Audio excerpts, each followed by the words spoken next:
Coucou tout le monde, c'est Céline, bienvenue dans cette nouvelle vidéo. Aujourd'hui, une vidéo qui ne va pas être très gaie. Une vidéo coup de gueule, on va pas se mentir. Une vidéo où je risque fortement de craquer. Mais une vidéo nécessaire, vu qu'on est en pleine période d'élection présidentielle. Je pense qu'elle est quand même nécessaire, dans le sens où c'est une situation très très grave et que aucun journaux n'en ont parlé. Personne n'a parlé de ce dont je vais parler. Et je trouve ça quand même très très grave, vu l'histoire que c'est, la situation que c'est. Donc du coup, c'est parti pour le générique.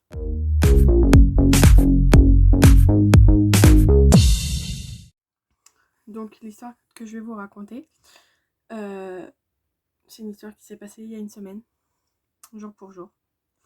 À savoir qu'au moment où je vous raconte cette histoire, on est mardi matin. Je vais m'arranger à ce que cette vidéo sorte mardi soir. Et ça s'est passé mardi dernier entre 23h et 23h30. Je ne dirai pas de ville ni de prénom pour éviter, entre guillemets, l'afflux énervant ou je sais pas, qu'on dise que je vais pousser à la haine ou je ne sais quoi. Mais tout ce que je peux vous dire, c'est que ça s'est passé en France. Voilà. Vers le nord de la France, je ne dirai pas de ville, mais voilà. Et en fait, j'avais ma meilleure amie qui était là-bas pour fêter son anniversaire avec sa famille, fêter ses fiançailles avec ses amis d'enfance, etc. À savoir que elle n'avait pas eu de vacances pendant une longue période vu qu'elle était infirmière. Donc du coup, à cause du Covid et tout, elle avait dû annuler ses vacances, etc. Et il faut savoir que d'ailleurs, au moment de cette histoire, elle attendait toujours la fameuse prime promise par Monsieur le Président de la République. Mais bon, ça c'est un autre débat. Voilà. Et donc oui, donc évidemment, elle avait énormément eu d'heures de travail. En plus, quand ses collègues se sont fait virer parce qu'elle voulait pas être vaccinée, ça lui a mis une couche encore plus de travail. Ce qui fait qu'au niveau vacances, elle en avait quasiment pas eu depuis le début de la pandémie. Donc là, elle a profité de ses vacances pour pouvoir partir vraiment voir sa famille, pour fêter son anniversaire comme je vous expliquais, et surtout fêter ses fiançailles parce que son compagnon l'avait demandé en mariage avec ses amis d'enfance, vu qu'elle avait grandi là-bas en fait. Et du coup, lors de cette soirée, en fait, donc elle sortait d'un bar, elle sortait d'un bar avec justement ses amis d'enfance.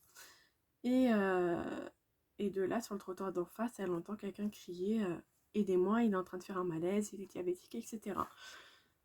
En tant qu'infirmière, évidemment, ni une ni deux, elle s'est empressée pour aller aider cette personne. Donc elle a attendu pour traverser que elle puisse traverser. Et au moment où son bonhomme à elle est devenu vert et que le feu est devenu rouge, elle a commencé à traverser. Sauf que au moment où elle a traversé, une personne, je ne donnerai pas de nationalité justement pour éviter la haine raciale, mais je pense que vous avez très bien compris avec cette phrase-là. Donc une personne, sans papier sur lui, après, comme je vous dis, je ne sais pas si... on ne m'a pas précisé s'il n'avait pas les papiers à ce moment-là sur lui parce qu'il était parti sans ses papiers ou s'il n'avait pas de papier tout court. Mais tout ce que je sais, c'est que cette personne-là était au volant d'une voiture qui n'avait plus de permis.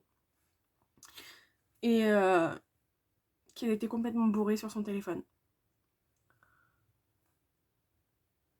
Et cette personne-là, en fait, a tout simplement grillé le feu rouge, a percuté ma meilleure amie, a commencé à se barrer, sachant qu'il s'est fait arrêter 10 mètres plus loin par la police, dans le sens où la police a vu la scène, vu qu'ils étaient en train de contrôler un peu plus loin.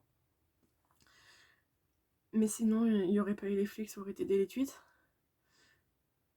Et ma meilleure amie est décédée sur le coup. Donc, comment vous dire que depuis une semaine, ce n'est pas la joie. Même si j'essaye de faire croire à tout le monde autour de moi que tout va très bien dans le meilleur des mondes.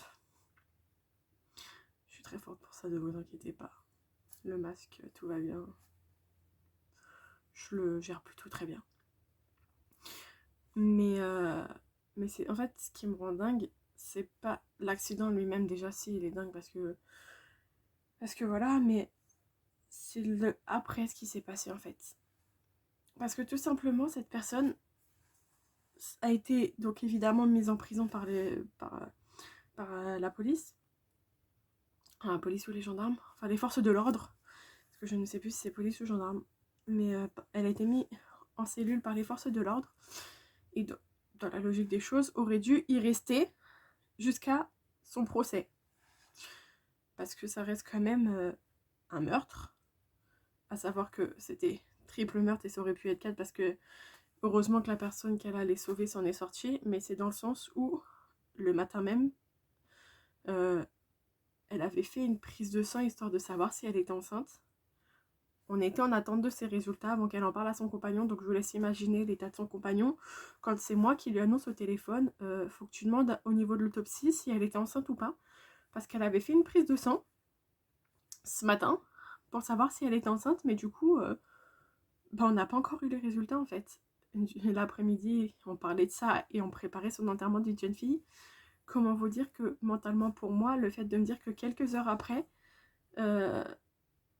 c'est plus l'enterrement de vie de jeune fille qu'il faut préparer, c'est l'enterrement en fait. C'est très douloureux. Et du coup, son compagnon a fait la demande au niveau de l'autopsie par rapport à la grossesse. Et il y avait 2 embryons à peu près âgés de 14 jours. Donc comment vous dire que c'est triple homicide? Parce que certes c'était des embryons, ils n'étaient pas encore bien formés et tout, mais ça aurait été des enfants par la suite. Donc c'est encore plus difficile. Et je vous laisse imaginer l'état de son compagnon qui lui apprend le décès de sa compagne, le fait qu'il allait être papa et le décès de ses 2 futurs enfants en même temps. Ça doit faire mal. Et excusez-moi. Et du coup, donc à ce niveau-là, en fait, comme je dis, les forces de l'ordre l'ont mis en prison. Il était censé y rester. Sauf que la personne en charge de l'enquête, il s'avère que c'était le mari de la cousine de cet homme. Donc, qu'est-ce qui s'est passé? Il l'a libéré en attente du procès. Sauf que, en précisant si ce n'était pas un danger pour la société. Comment vous expliquer qu'à ce moment-là, que ce soit son compagnon, sa famille ou même moi, on n'a vrillé, pas un danger pour la société. Donc, rouler au volant d'une voiture sans permis à 90 à l'heure en ville, en étant complètement bourré sur son téléphone, en grillant un feu rouge et renversant quelqu'un, ce n'est pas un danger pour la société. On n'a pas la même définition de danger pour la société, cher monsieur. Et mais bon, par la suite, son compagnon a fait les démarches nécessaires pour que justement cette personne soit changée. Et les démarches ont été faites très très vite parce que je crois que c'était peut-être le lendemain ou 2 jours après, cette personne est retournée là où il devait être en cellule. Sauf que hier, ce lâche n'a pas assumé ses actes.